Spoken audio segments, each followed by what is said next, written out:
자, 지난 시간에 이어서 사도 바울의 역사를 개관해 보도록 하겠습니다.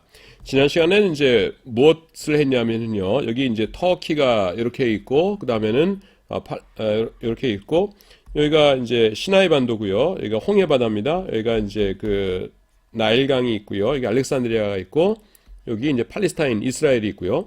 여기쯤에 이제 길리기아 다소라는 곳에서 사도 바울이 태어나셨다고 했죠. 그 다음에 뭐 확실한 건 아니지만은 유대인들의 그 일반적인 그 공부하는 것이 12살 때까지는 이제 동네 회당이고, 그 다음에 13살 때부터 이제 전문적인 교육을 받기 때문에 아마도 12살 때까지는 그냥 길리기아 다소에서 동네 회당에서 교육을 받으시고, 사도 바울께서 13살부터 아마 그 예루살렘에서 교육을 받으러 오셨을 것이다, 이렇게 추측을 한다고 말씀드렸습니다. 그 다음에 여기쯤에 이제 다마스커스, 다메섹이 있는데요. 그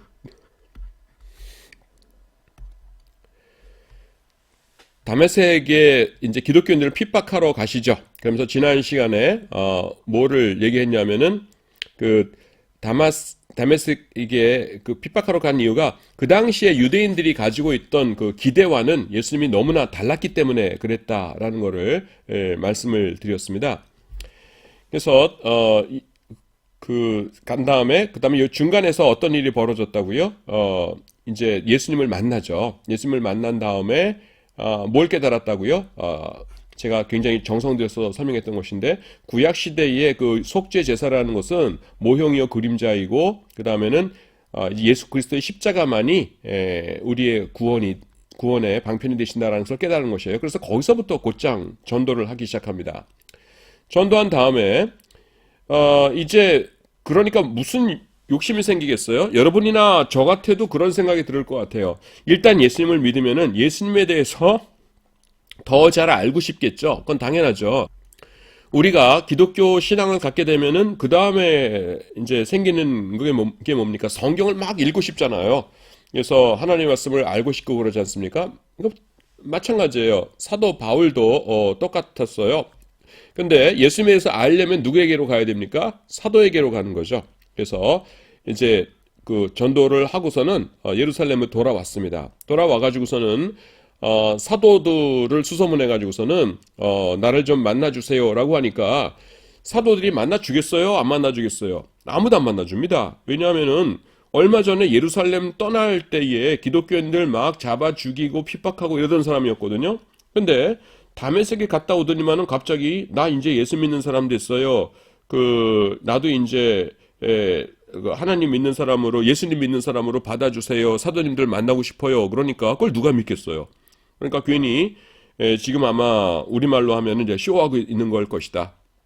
그래서 나 만나주세요 한 다음에 그 다음에 우리 달 모이면은 휘바람 휙 불면은 이제 나쁜 군인들이나 뭐 오늘날로 말하면은 사복경찰 이런 사람들이 사방에서 달려 들어가줘서는 이제 이단을 믿는 예수님을 믿는 나쁜 놈들 일망타진 이러면서 우리를 다 잡아갈 것이다. 그러니까 속으면 안 돼, 속으면 안 돼 하면서 아무도 안 만나줬어요. 저 같아도 의심했을 거예요. 그때에 중재자가 있었는데요. 그게 누구냐면은 바나바라는 사람입니다. 바나바, 우리가 잘 아는 바나바예요. 이 바나바가 아니에요, 여러분. 사도 바울 진짜 회심한 거예요. 믿으셔도 돼요. 해가지고서는 안심시켜서 사도들과 사도 바울 중간에 다리를 놓아줬어요. 그래서 진짜 믿어도 되는 거요? 하면서 이제 모여가지고서는 이제 악수를 나눴죠. 그러기는 해도 그렇게 뭐 호의적인 아니었을 거예요. 왜냐하면은 얼마 전까지 사랑하는 성도들을 막 잡아다 죽이고 핍박하고 그러는 걸 봤는데 좋은 감정으로 바울을 만났을 리는 없죠. 하여튼 그 바나바가 중재자가 돼가지고서는 이렇게 그 바울을 사도와 이렇게 만나게 해줍니다. 그래서 바울이 이제 사명을 받는데요. 무슨 사명을 받냐면은 다메섹에서는 이제 예수님을 만나고 기독교인이 되는 거를 받고, 그 다음에 이제 사명을 받는데 정확하게 어디서 받는지 모르지만은 이때쯤에 너는 이방인의 사도니까 이방인들에게 전도해라라고 하는 그 사명을 받아요. 그래서 알겠습니다라고 한 다음에, 여러분 선교 여행을 떠나려면은 뭐가 필요해요? 준비물이 필요한데 아무래도 돈이 많이 들겠죠. 그래서 사도 바울이 요 길리기아 다소 고향으로 갑니다. 그래서 고향으로 왜 갔을까? 우리가 생각을 하는데 뭐 그냥 가장 상식적인 건 뭐냐면은 아마 선교 자금을 마련하러 갔을 것이다. 왜냐하면 예루살렘은 자기 집이 아니잖아요. 그래서 유학 와서 지내고 있었던 것이지. 그리고 모든 뭐 논밭이나 이런 게 있다면은 그 길리기아 다소에 있었겠죠. 그러니까 아마 선교 자금을 마련하러 갔을 것이다. 이렇게 생각을 해요. 그 다음에 이 선교하러 다메섹에 갔다가 그 다음에는 어디로 가냐면은 요 남쪽에 아라비아라고 나오는데 나바티아 공국이라는 곳입니다. 정확하게는 나바티아 공국이라고 역사책에 나와요. 그래서 나바티아라는 곳에 가가지고서는 전도를 합니다. 한 3년간 했다고 나오죠. 3년간 전도를 했는데 여기서요 그 나바티아 사람들이 볼 적에는 이상한 종교를 갖고 와가지고서는 전도를 하는 거예요. 그러니까 그 베타적으로 되겠죠. 이상한 녀석 왔다. 그 다음에 그 소문이 왕에게까지 들어갔어요. 그 왕이 누구냐 하면은 아레타스라는 왕입니다. 아레타스. 그래서 아레타스가 죽여라라고 하니까 사도 바울이 이제 거기서 순교할 필요는 없으니까 도망을 가죠. 그래서 도망을 가는데 어디로 갔냐면은 요 다메섹으로 예수님을 처음 만났던 요 다메섹으로 도망을 갑니다. 도망을 가니까 이 아레타스 왕이 이 사람들 끈질긴 사람이죠. 뭐냐면은 자객을 보내라 이렇게 된 거예요. 그래서 자객이 여기로 이제 파송이 됩니다. 파송이 돼가지고 이 사람들이 이제 신하들이 성경에는 이제 아레타스의 신하들 이렇게 나오는데 이 사람들이 어떻게 지내냐면은 요 다메섹 성문 문을 통해서 이제 사람이 왔다 갔다 해야 될 테니까 이 성문이 몇 개 있었는데 그 성문마다 다 이렇게 배치돼 가지고서는 사도 바울 지나가는 거 봤다가 나오면은 죽여라 하면서 이 성문을 지키는 거예요.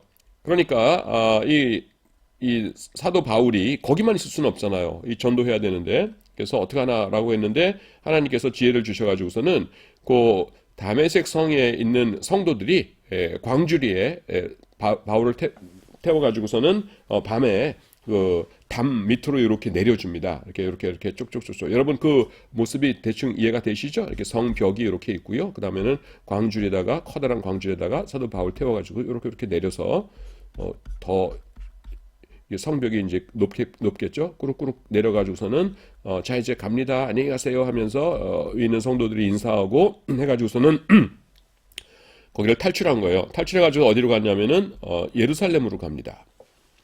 예루살렘에 갔더니 이번에는 예수님의 다른 제자들이 반갑게 맞았을까요? 안 맞았을까요?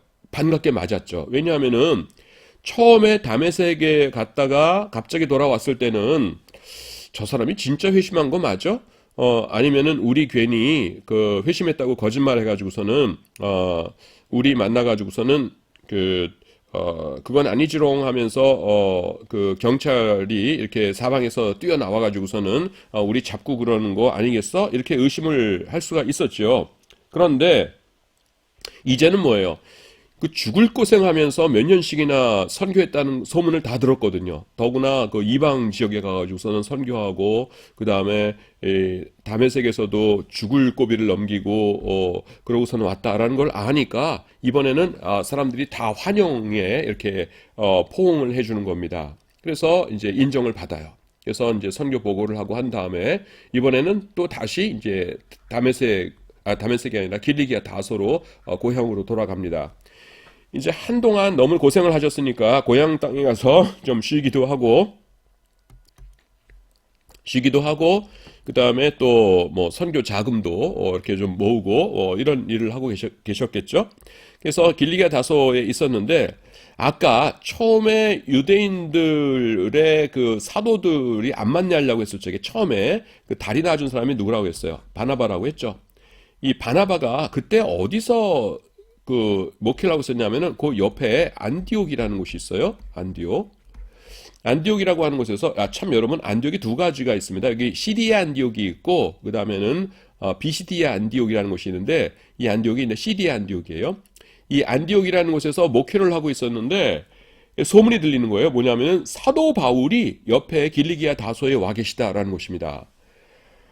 어, 그래서요, 안디옥은요, 굉장히 착한 사람이에요. 참 온유한 사람입니다. 여러분, 어, 생각을 해보세요. 안디옥에서 잘 목회를 하고 있는데, 나보다 공부 훨씬 많이 하고, 그 다음에는, 굉장히 열정적이고 이런 분이 옆에 있다 그러면은, 그 한두 번 그냥 강사로 모셔오는 건 모르지만은, 같이 목회합시다. 그러기는 굉장히 어려웠을 거예요. 왜냐하면은, 자기보다 인기 더 좋아지면은, 이제 바나바 목사님은 이제 딴 데 좀 알아보시고요. 우리는 사도 바울님 모시고서는 우리 교회 여기 이끌고 나갈 거예요. 이러면은 좀 이상하잖아요. 그러니까 보통들 뭡니까? 자기보다 더 실력 좋고 설교 잘하고 이런 사람은 옆에 안 두려고 그러죠. 이게 사람의 그 기본적인 자세인데 이 바나바는요 거꾸로였어요. 이 바나바는요 성도들을 위해서라면 내가 뭐든지 할 수 있어. 그래가지고서는 누구 사람을 보내는 것도 아니라 자기가 직접 이 안디옥에서 길리기아 다소, 여기가 다소예요. 다소까지 찾아갑니다. 찾아가가지고서는 그 바울 사도님, 우리 같이 목회합시다. 내가 안디옥 교회를 담임하고 있는데 같이 목회합시다. 해가지고서는 간절하게 부탁을 해가지고서는 이 사도 바울을 안디옥으로 모셔와요. 그래서 안디옥에서 이제 두 분이 같이 목회를 합니다. 저는요, 만약에 하나님께서 너 옛날로 돌아가서 어디서 한번 살아보고 싶니 하면은요, 여기 안디옥에서 살아보고 싶어요. 그러니까 짧은 기간이긴 하지만은 사도 바울과 그 다음에 바나바 이 두 분이 같이 사역을 하던 시대로 돌아가 가지고서는 한번 사역을 거기서 이제 그 성도로서 그 교회 다녀보고 싶어요. 그러면은 이야 대단할 것 같아요. 바나바는 어떻습니까? 굉장히 온유한 분이죠. 그러니까 정말 겸손하고 온유하고 그런 분이고요. 또 사도 바울은 이 성령 충만한 데서 오는 또 엄청난 성경 지식에서 오는 그 카리스마와 또 이 성령의 은사들과 이런 것들이 넘쳤던 분 아닙니까? 너무 좋았을 것 같아요. 그래서 안디옥에서 즐겁게 두 분이 이제 같이 목회를 하십니다. 그런데 성령님께서 뭐라고 그러시냐 하면은 그 성도들에게, 안디옥 성도들에게 내가 하는 일을 위하여 두 사람을 따로 세우라 그러세요. 두 사람이라는 게 누구예요? 바울과 바나바요. 그래서 두 사람을 따로 세우라 그러시니까 무슨 일이지? 그런데 성령님께서 명령하시니까 그냥 순종했어요. 그래서 무슨 일이죠? 라고 했더니만은 최종적으로 주시는 말씀이 뭐냐면은 선교사로 파송해라 그러시는 겁니다. 여러분이 안디옥 교회가요. 저는 대단한 교회라고 생각을 해요. 물론 이제 모든 사람들이 다 그렇게 생각을 합니다만은 저도 그렇게 생각을 하는데 안디옥 교회가 왜 대단하냐면은 최고의 목회자들 아닙니까? 바울과 바나바는. 그래서 두 사람을 선교사로 보내라 그러시면은 나 같으면요 뭐라고 대답할 거냐면은 주님 둘 중에 한 분만 보내면 안 될까요? 이랬을 것 같아요. 둘 중에 한 분만 보내도 대단한 거잖아요. 바울과 바나바 둘 중에서. 아니면은 두 분 다 너무 아까워요. 그러니까 우리 다른 사역자로 부교육자분들 한 5명 보낼게요. 2명 대신에. 그러면 하나님 5명이 더 낫잖아요. 이렇게도 생각할 수도 있을 것이고, 아니면 한 명씩 번갈아 가면서 1년씩 보낼게요. 이럴 수도 있었을 것이에요. 근데 안디옥 교회는요, 성령님의 말씀에 그대로 순종을 합니다. 그래서, 이 사도 두 분을 모두 다 사역자로, 이 선교 사역자로 파송을 합니다. 그래서 시작된 게 뭐예요? 이 1차 전도 여행입니다. 여러분 여기서 약간 제가 좀 부가적인 얘기를 좀 하고 싶은데요. 그게 뭐냐면은 성경에 보시면은요. 예수님께서 최고의 인간이다라고 꼽으신 사람이 한 명 나오고 그 다음에 학자들이 신약 성경에서 최고의 교회였다라고 꼽는 교회가 2개가 나와요. 자, 먼저 앞에부터 말씀드릴게요. 최고의 사람이다라는 건 누구예요, 여러분? 세례 요한입니다. 세례 요한. 예수님께서 뭐라고 그러세요? 여자가 낳은 자 중에 세례 요한보다 큰 자가 없다고 하셨죠. 예. 그래서 우리는 예수님 이전에 세상에 존재했던 사람들 중에서 제일 훌륭한 사람 하면 누굴 꼽겠어요? 이를테면은 뭐 아브라함 그런 사람도 있을 거고, 모세 아니면은 다윗 뭐 이런 사람도 있을 거고 그럴 텐데 그건 이제 우리 생각이고 예수님께서 직접 선택하신 사람은 누구냐면 세례 요한입니다. 여자가 낳은 자 중에 이 세례 요한보다 큰 자가 없다 그러셨거든요. 근데 여러분 세례 요한의 특징이 뭔지 아세요? 다른 사람보다 큰 특징이 기적에 대한 언급이 하나도 없습니다. 그러니까 사람들이 그렇게 얘기해요. 이 요한은 아무런 기적도 표적도 행하지 아니하였으나 그가 한 말은 모두 다 사실이라 이렇게 얘기합니다. 여러분 생각해 보세요. 세례 요한이 회개하라 천국이 가까웠느니라고 하면서 하나님의 말씀 열심히 전했지. 세례 요한이 무슨 기적 일으킨 거 있어요? 기적? 성경에서? 여러분 기억 안 나시죠? 없습니다. 그런데 그럼에도 불구하고 어떤 사람이었어요? 예수님께 최고라고 인정받았던 사람이에요. 그리고 교회 가운데는요, 최고의 교회라고 보통 인정하는 것이 예루살렘 교회이고, 그 다음에 두 번째가 바로 이 안디옥 교회입니다. 안디옥 교회. 예루살렘 교회는 당연히 최고의 교회죠. 왜냐하면 예루살렘에서 교회가 시작되었으니까요. 모든 교회의 모체가 예루살렘 교회 아닙니까? 그러니까 이거는 뭐 오리지널 교회니까 이게 예루살렘 교회가 우수한 교회다라는 건 충분히 이해가 되는데, 그 다음에 안디옥 교회예요. 안디옥 교회는 뭐냐면은 앞으로 살펴볼 1차, 2차, 3차 전도 여행의 그 베이스 캠프가 됐던 곳이 안디옥 교회입니다. 최고의 교회예요. 그런데 안디옥 교회의 특징이 뭔지 아십니까? 성경 가운데서 기적에 대한 언급이 한 개도 안 나옵니다. 물론 안디옥 교회에도 기적이 있었을 거예요. 다른 데는 기적이 많았는데 안디옥 교회는 기적이 하나도 없었다 하면 그게 더 이상한 거죠. 분명히 안디옥 교회도 기적이 차고 넘쳤을 겁니다. 성령의 역사가. 하지만 성경에 안디옥 교회의 기적의 역사에 대해서는 한 번도 소개를 안 하고 계세요. 그럼에도 불구하고 안디옥 교회는 자타가 공인하는 최고의 교회입니다. 자, 내가 지금 교회를 예를 들고 그 다음에는 어떤 사람 개인을 예를 들었는데 그래서요. 제일 훌륭한 기독교인, 하나님께 쓰임받는 최고의 기독교인이 누구냐 하면은요, 하나님께 순종하는 사람입니다. 세례 요한은 하나님께서 전하라는 말씀 그대로 전했죠.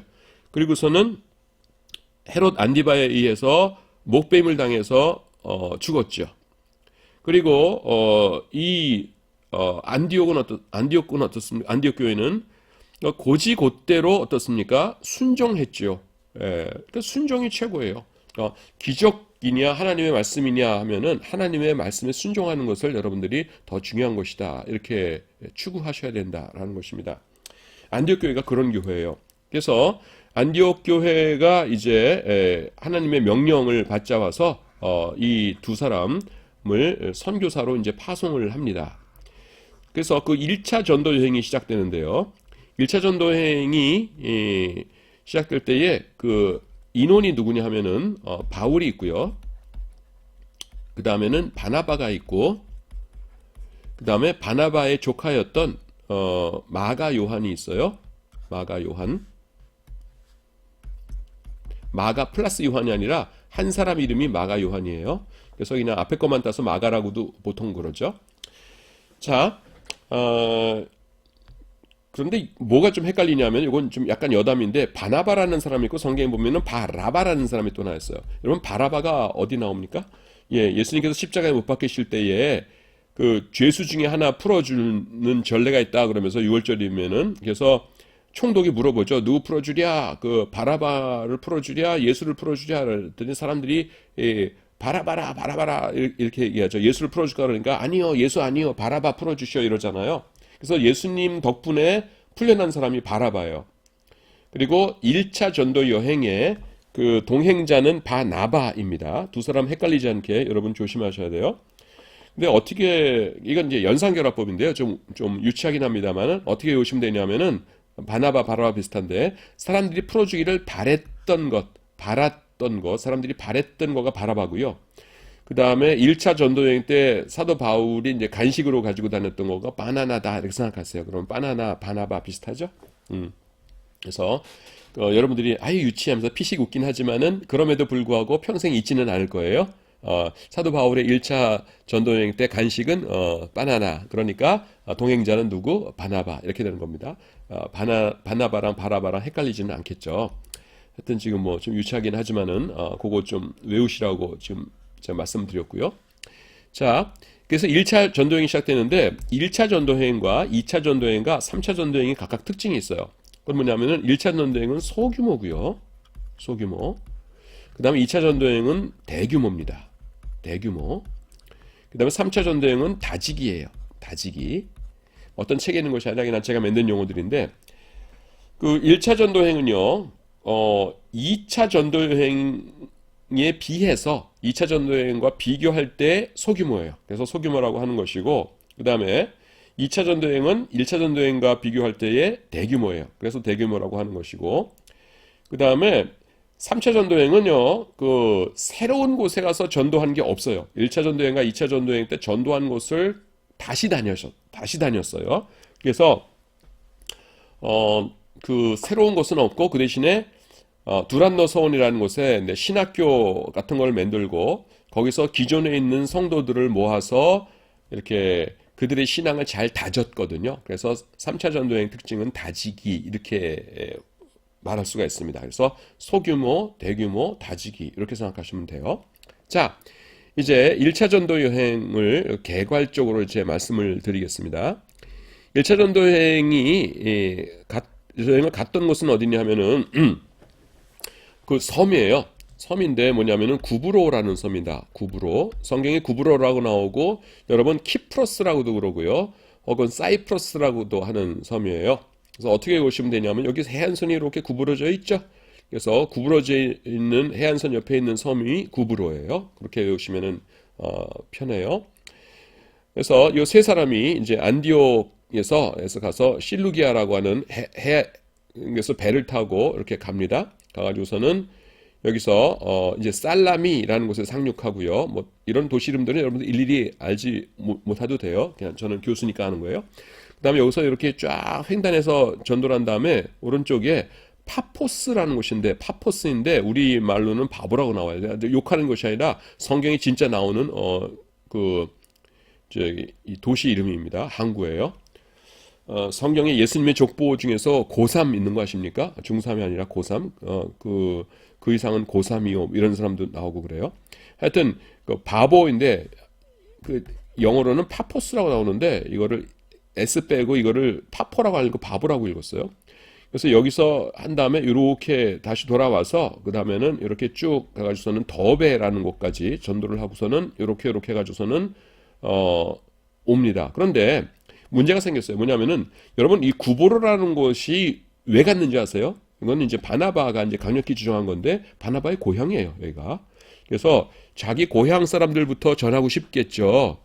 그 우리나라 사람들도 뭡니까? 뭐 좋은 일 있으면 한국 사람이 먼저 해야 된다 이렇게 생각할 거 아니에요? 마찬가지로 바나바가 이 구브로가 고향이니까 우리 고향부터 전도합시다 해서 조카랑 바울하고 같이 여기 갔던 거예요. 그래서 전도하는데 마가 요한이 너무 힘들었어요.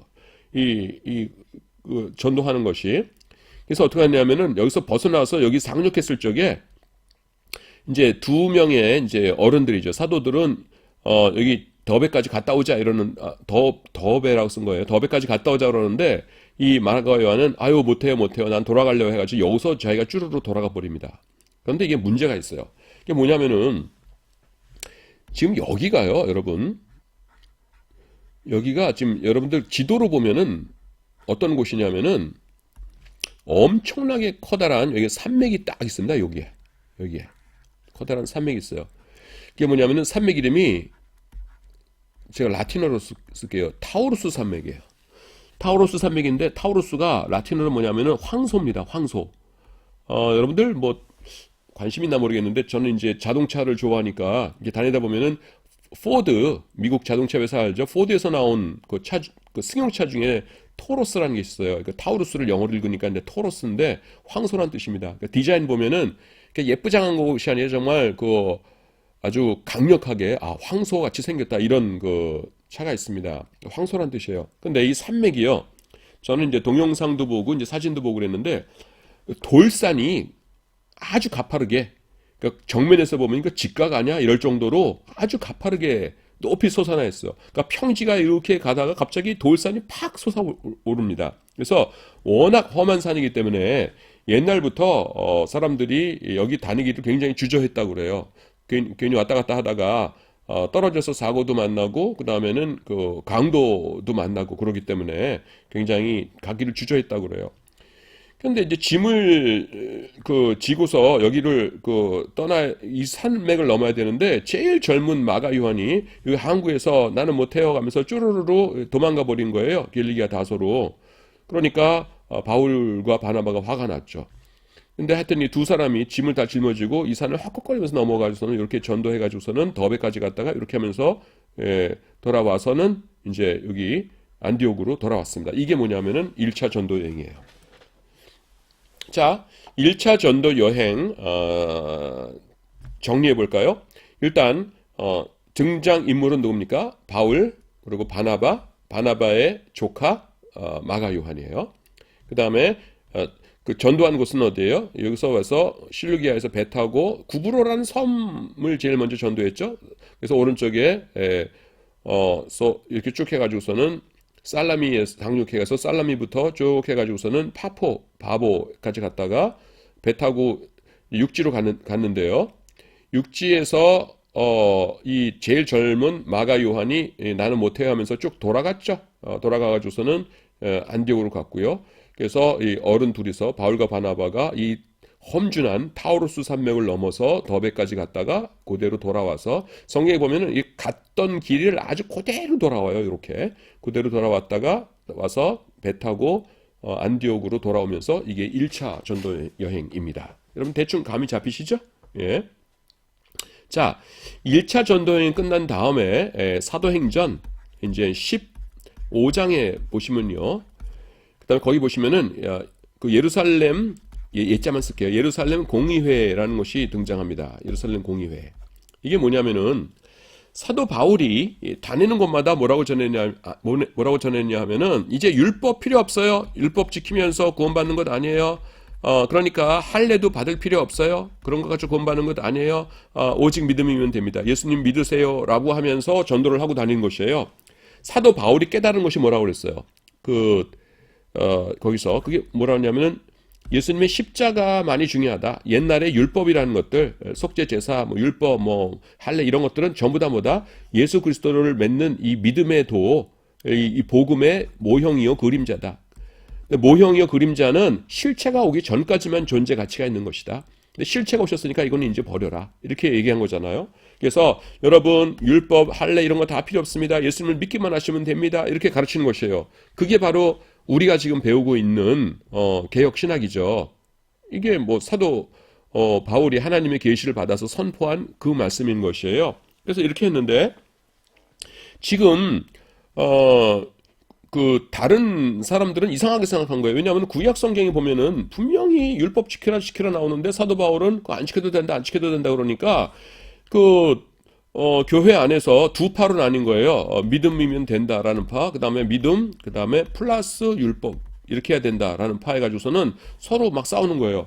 근데 자기들끼리도 서로 몰라요. 왜냐하면 공부를 많이 한 사람들이 아니에요. 그래서 모르니까 그럼 이러면 어떻게 해야 되겠어요? 그냥 교회 지도자들께 의뢰를 해야겠죠. 헷갈립니다.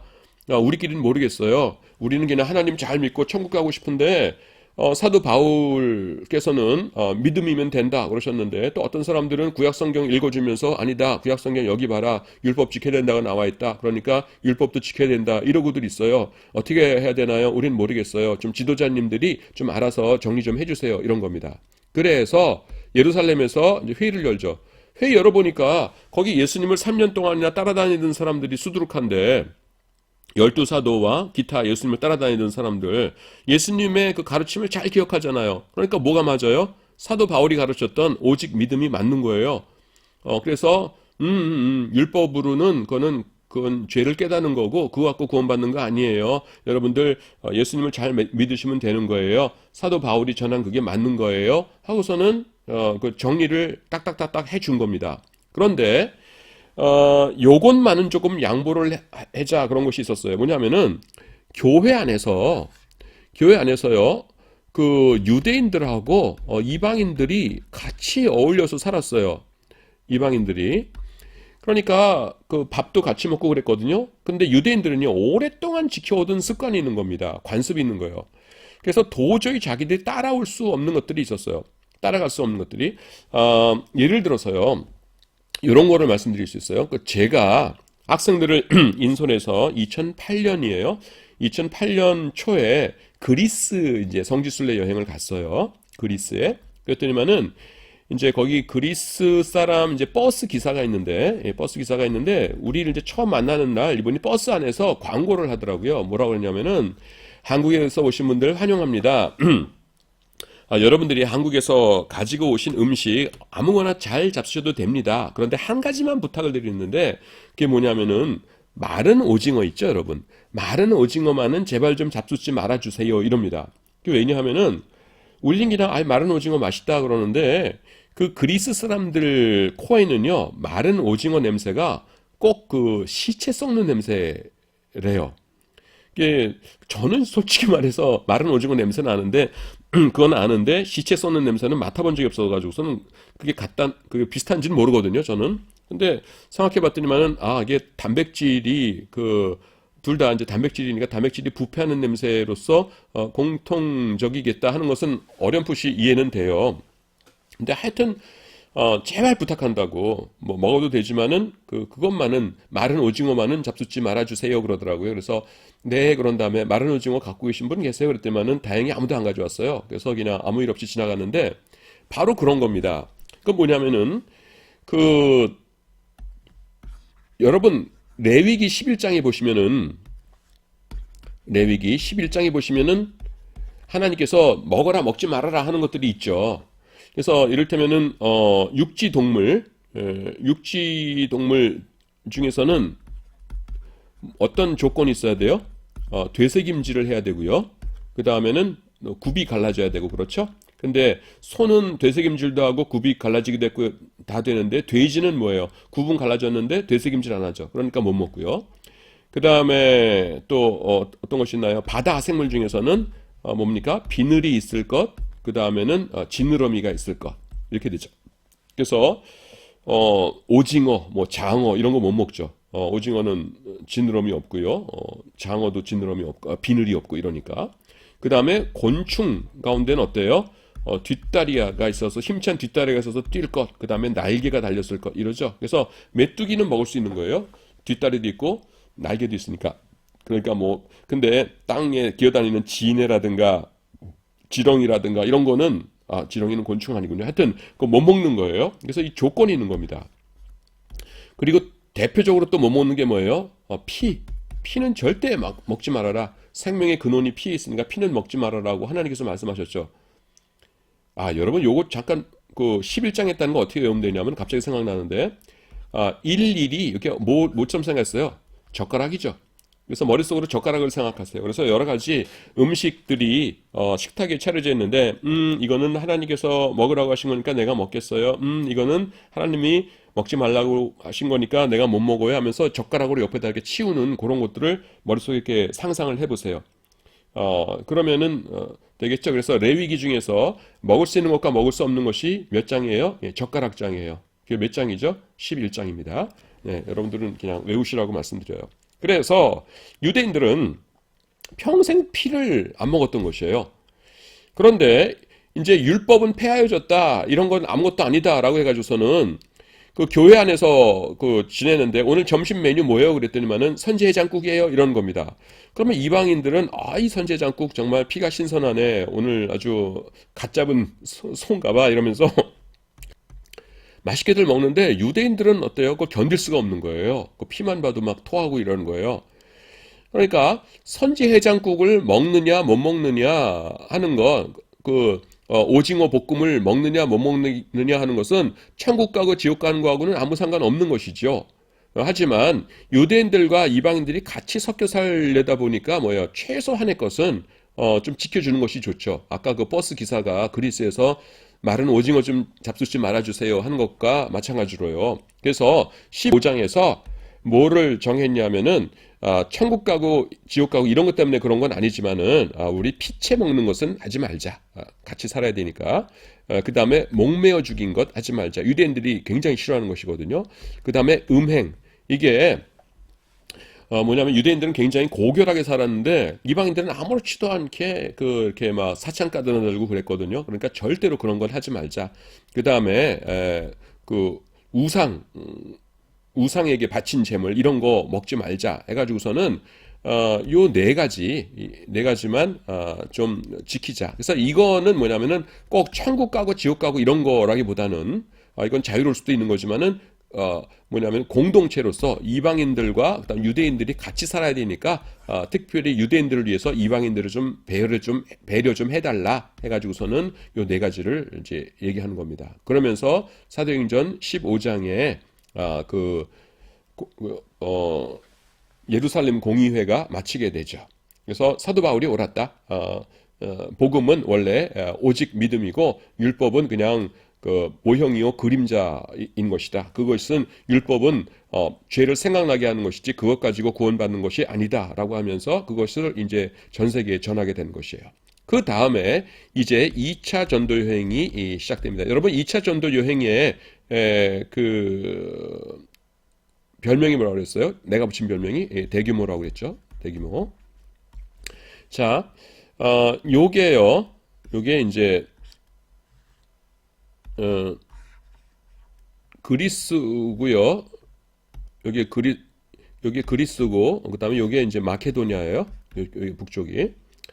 그다음에 여기 이제 터키가 이렇게 있고요. 터키가 이렇게 있고 그다음에 여기에 팔레스타인이고 그다음에 여기 이제 길리기아 다소이고 여기 안디옥입니다. 자, 그래서 2차 전도여행을 이제 떠나게 되는데 바울이 있고요. 그 다음에는 이제 바나바가 같이 하려고 했는데 바나바가 뭐를 주장하냐면은 이번에도 마가 요한을 내 조카니까 같이 데리고 떠나자 이렇게 얘기한 거예요. 근데 바울이 반대를 합니다. 그래서 막 싸워요. 저는 이런 장면 보면은 은근히 반가워요. 왜냐하면은 초대교회에 바울과 바나바 하면은 엄청난 분들 아닙니까? 정말 저는 그 발끝에 먼지만도 못한 사람인데 정말 대단하신 분들 아닙니까? 근데 그런 분들이 늘 그 화평한 얼굴로 서로 축복하고 찬송만 부르면서 사실 것 같은데 이 두 분이 엄청나게 싸우십니다. 쓰는 걸 보면 참 인간적으로 이렇게 좀 정이 가고 그래요. 근데 두 분이 싸우셔가지고서는 이제 바울은 그 싸가지 없는 녀석, 뭐 이건 제 표현입니다. 그 타우루스 산맥이 여기 있는데 그 타우루스 산맥을 어른 둘이 그 짐 다 짊어지고 건너갔다 오라오라고서는 제일 젊은 녀석이 쭈루루 도망간 녀석, 그 녀석을 우리가 또 데리고 간단 말이에요. 그건 안 돼요. 그러면서 바나바는 아마 이랬을 거예요. 이제 전부 다 제 추측입니다. 성경이 나오는 건 아니에요. 그래도 내 조카니까 한 번만 봐주시죠. 그럴 수 없어. 한 번만 봐주세요. 그럴 수 없어. 이래가지고서는 갈라서요. 갈라서는 바나바와 마가 요한은 어디로 가냐면요. 여러분 여기서 저는 알 수 있는 게 바나바가 굉장히 훌륭한 사람이에요. 어디로 데리고 가냐면은 마가 요한을 데리고 여기가 무슨 섬이라고 했어요? 여기가 해안선이 이렇게 구부러져 있죠? 구부러진 해안선 옆에 있는 무슨 섬이요? 구브로 섬. 예, 구브로 섬으로 갔어요. 왜냐하면은 이 삼촌은 알아요. 마가 요한의 그 사명이 뭐냐면은 평생 이 사람은요. 마가 요한은 전도자로서 살아야 돼요. 전도자로서 살아야 될 사람이고 실제로 나중에 이 마가 요한이 베드로의 수종자가 돼요. 사도 베드로. 그래서 이 사람에 의해서 마가복음이 탄생합니다. 마가복음 할 때 마가가 이마가예요. 그래서 바나바도 기도 많이 하는 분이니까 내 조카의 사명은 전도자다 하는 걸 알았어요. 그런데 지금 첫 전도 여행에서 실패했어요? 성공했어요? 완전히 실패했거든요. 그래서 전도 너무 무서워 나는 못해 하면서 부들부들 떨면서 트라우마가 생겼거든요. 그러니까 딴 데로 데려가는 것이 아니라 딴 데 가서 성공해도 나는 저기서 실패했었어 라는 것 때문에 힘들 거예요. 그래서 어디로 데려가요? 구브로 섬으로 데려가요. 그래서 바나바가 마가 요한을 구브로 섬으로 데려가가지고서는 전도 여행을 다시 하게 합니다. 그래서 어떻게 돼요? 성공시켜요. 성공시키니까 마가 요한이 이제 전도자로서 자신감이 붙었겠죠. 예, 그래서 성령께서 함께 하시면 되는구나. 내가 한다고 생각하니까 안 되는 거였는데 성령님 의지하고 그냥 순종하면서 나아가니까 성령께서 길 다 열어주시고 사람들도 순종하고 되는구나 하는 자신감을 얻었어요. 그래 가지고서는 마가 요한이 남은 평생을 전도자로 살아갑니다. 바나바 훌륭한 그 삼촌 덕이죠. 하여튼 바나바는 그렇게 해가지고서는 그 바울의 전도 여행에서는 이제 사라져 버리고요. 훌륭한 사람이긴 하지만은 바울하고는 잘 안 맞았어요. 그럴 수 있어요, 여러분. 우리가 모든 사람하고 화평할 수는 없는 거예요. 둘 다 좋은 사람이지만은 둘이 같이는 일 못하는 경우 꽤 있습니다. 그것 때문에 너무 죄책감 가질 필요는 없어요. 그래서 바울이 그 다음에 누구를 고르냐면 실라 혹은 실루아노라는 같은 사람 이름이에요. 실라 혹은 실루아노라는 분하고 이제 2차 전도여행을 떠납니다. 그래서 어디로 떠나냐면은 그 안디옥에서요. 이쪽으로 이렇게 떠나요. 이렇게. 그래서 여기가 이제 중간에 갈라디아인데 거기를 통과해서 이렇게 가는데 여기쯤 왔을 적에 누구를 만나냐 하면은 디모데를 만납니다. 디모데는 어떤 사람이냐 하면은 그 1차 전도 여행 때 그 1차 전도 여행 때 여기가 타우루스 산맥이 이렇게 있고 이렇게 해가지고서는 전도하고 왔다 그랬잖아요. 여기서 그 전도 여행 중간에 바울이 전도한 사람이에요. 그래서 여기서 만난 거예요. 만나니까 이 디모데가 반갑게 맞았겠죠. 아유, 사도님 오셨어요? 또 오셨네요. 그래, 내가 왔다. 어디로 가실 건가요? 그랬더니만은 사도 바울이 성경에 보시면은 플랜이 어땠냐면 여기 이렇게 해가지고요. 여기 그 무시아라는 지역 이름이에요. 경기도로 무시아 땅으로 해가지고서는 오른쪽으로 쫙 돌아가서 이렇게 돌아올 생각이었어요. 오리지널 계획은. 나중에는 이제 성령님께서 그거를 이제 방향을 바꾸시지만은. 그래서 이제 디모데에게 지금 이렇게 쫙 돌 거다 이렇게 얘기를 했겠죠. 그러니까 디모데가 젊은이는 항상 어떻습니까? 젊은이와 나이 든 사람의 차이가 뭐예요? 젊은이는 이렇게 모험심이 있죠. 한번 되건 안 되건 한번 부딪혀보고 싶은 이런 것이 있고, 나이가 들수록 어떻습니까? 새로운 거에 모험하기보다는 이렇게 좀 안정적으로 나의 남은 인생을 이렇게 살고 싶다라는 거가 더 이제 많아지거든요. 그래서 그 디모데가 그 이야기를 듣는 순간에 물론 이제 성령의 감동이시겠지만은 가슴이 뜨거워지는 거예요. 그래서 사도님 나도 같이요 이렇게 된 겁니다. 그러니까 뭐 지금부터 하는 얘기는 그냥 성경에 없는 얘기고 그 제가 그 꾸며내는 얘기지만은 맞을 것 같아요. 아이고 아서라 저기 그 1차 때도 원래는 나하고 바나바 사도님만 온 게 아니라 저기 마가 요한이라는 젊은이가 하나 있었는데 힘들다고 중간에 돌아가가지고서는 우리가 얼마나 힘들었는지 아니? 디모데야 아서라 그러지 말아라. 아닙니다 사도님, 저는 끝까지 확실하게 책임지면서 사도님 따라다닐게요 이렇게 하는 겁니다. 근데도 이제 바울이 그러면 이제 바울이 뭐라고 했겠어요? 그러면은 집안 어르신들 허락 받고 하라 이랬겠죠. 그러니까 어르신이 누구냐면은 로이스가 있고요. 로이스 그리고 유니게가 있었어요. 로이스는 누굽니까? 할머니죠. 유니게는 엄마고요. 그래서 이걸 어떻게 외우시면 되냐면은 유니스니까 youth 유스가 뭐예요? 젊음이죠. 그러니까 엄마는 젊으니까 유니게고요. 로이스의 로자를 이 늙은 로자라고 생각을 하세요. 그래서 할머니는 늙었으니까 늙은 노자 써서 로이스 이렇게 외우시면 됩니다. 오늘 뭐 이상한 것들 나오는데 하여튼 여러분들 학부생들이니까 이렇게 쉽게 외우시라고 내가 이런 얘기 합니다. 그래서 로이스와 유니게가 이제 허락을 해준 거예요. 그래가지고서는 신난다 하고 하면서 제가 잘 도와드릴게요. 그러면서 중간에 돌아가기 없기 그런 거 없어요. 저는 끝까지 잘할 거예요. 그래서 바울과 실라와 디모데가 이제 같이 전도여행을 합니다. 그래서 2차 전도여행 때 쓰여진 대표적인 사도 바울의 서신이 데살로니가 전후서거든요. 그래서 데살로니가전서 1장 1절 보시면은 이 세 사람의 이름이 등장합니다. 바울과 실라와 디모데는 이렇게 나오죠. 그래서 2차 전도 여행의 그 주인공들은 바울과 실라와 디모데입니다. 그래서 중간에 이제 처음 떠나기로는 이제 바울과 실라만 떠났고요. 중간에 이제 디모데가 합세돼요. 그래서 합세가 돼가지고는 쭉 떠났는데 여기 무시아라는 곳이 있습니다. 무시아에 여기 드로아라는 곳에 이르러요. 무시아의 드로아. 지금 여러분 뭐 경기도 수원 이러듯이 무시아는 요 넓은 지역 이름이고요. 드로아라는 것은 좁은 도시 하나 이름입니다. 그 성경에서 학생들 이렇게 보다 보면은 지명들을 뭐를 잘 모르냐면은 그러니까 지방 이름과 도시 이름들을 구별을 못해요. 여러분 갈릴리 하면은 지방이에요, 도시예요? 지방이죠. 갈릴리 지방이죠. 그 북쪽 넓은 지역. 그 다음에 갈릴리 안에 이를테면은 나사렛 그러면은 마을 이름이잖아요. 어, 그렇듯이 이제 그 지방 이름과 지역 이름과 조그만 도시 이름을 구별해야 되는데 학생들이 그런 거에 상당히 약합니다. 여러분 아까도 갈라디아 지역이 있었죠. 갈라디아는 넓은 지역 이름이고요. 그 다음에 길리기아는 뭐예요? 지역입니다. 다소는요, 조그만 도시 이름이고요. 그 다음에 수리아는요, 지역 이름이고요. 안디옥은요, 도시 이름이고요. 뭐 이런 식으로 그걸 좀 알아야 되는데 그거를 제가 학생들에게 강력하게 권하는 건 뭐냐면은 사도행전을 읽으면서요.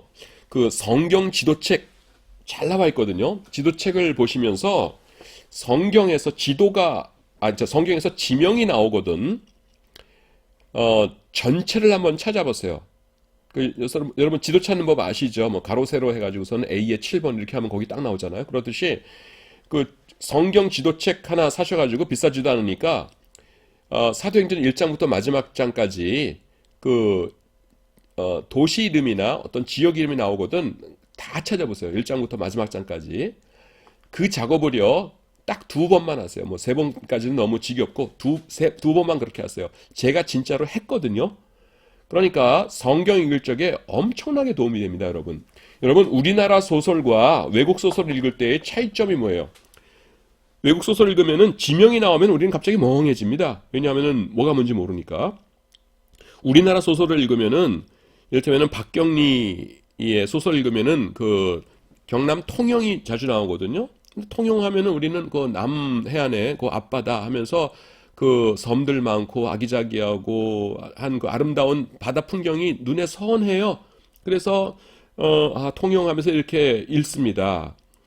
또 근데 이를테면 러시아 소설 해가지고서는 무슨 강물이 어떻게 흐르고 거기 있던 누구누구는 뭐 어쩌고저쩌고 하고 무슨 도시 어쩌고저쩌고 하면은 그냥 우리는 추운 데인가 보다 이렇게만 알지 머릿속에 아무것도 안 떠올라요. 왜냐하면 러시아에 무슨 도시 무슨 강 우리가 가본 적도 없거든요. 사진으로도 본 적도 없고 그러니까 우리는 별 감동을 못 받아요. 그렇게 러시아 사람들이 읽는 것처럼 마찬가지로 성경을 읽을 적에 여러분들이 그 지도를 보시면은요, 요새 지도 참 잘 나왔거든요. 그래서 많이는 말고요, 두 번만 이렇게 그 찾아서 본 다음에 사도행전을 읽으세요. 그러면은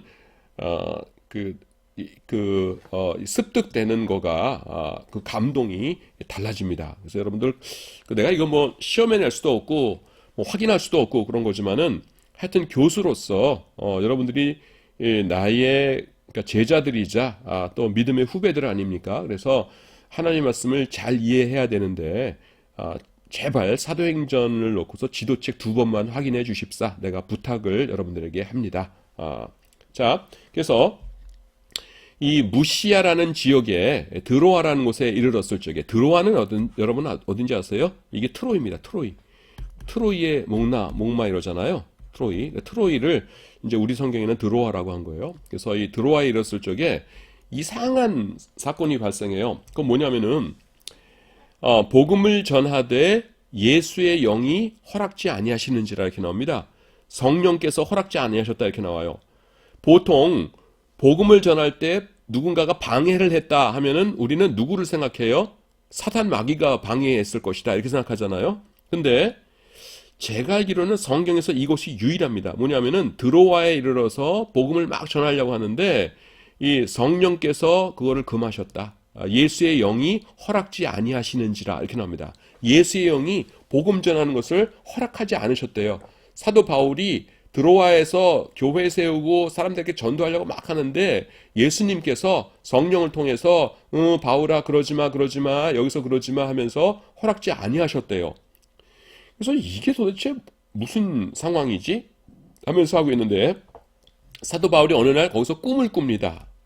이 드로아에서. 그랬더니만은 여기가 이제 그리스고요. 여기가 마케도니아인데 마케도니아 사람 하나가 꿈에 저쪽 해변에서 손짓하여 가로되 건너와서 우리를 도우라 이렇게 얘기하는 거예요. 꿈에 봤더니만은 중간에 이제 여기 중간에 보통 이제 보스포러스 해협이라고 그러는데요. 이 해협 여기는 흑해요, 여러분. 여러분 그 지리식 보면 흑해가 있고 저 멀리 이제 카스피해가 있고요. 흑해이고 흑해가 지중해로 들러드는 이 좁은 해협이 있는데 이 보스포러스 해협이라고 그러는데 여기 해협을 건너편에서 이 마게도냐 사람이 하나가 이쪽으로 오면서 손짓을 막 하면서 이리로 건너와서 우리를 도우라 이리로 건너와서 우리를 도우라 하면서 이제 하는 거예요. 그 꿈을 꾸고 나서 딱 깼어요. 그러니까 그 바울이 어떻게 결정했겠어요? 하나님께서 이 강 건너가라고 하시나 보다 해가지고서는 강을 건너갑니다. 그래서 사도 바울의 원래 플랜은 뭐예요? 아까 이렇게 해가지고서는 이렇게 가는 거라고 그랬죠. 그런데 이 꿈을 꾼 다음에 이 강을 건너서 여기로 이렇게 건너갑니다. 아이고 50분이 지났네요. 강 건너가서 어떤 일이 있었나 2차 전도여행 때 그건 이제 다음 시간에 또 하도록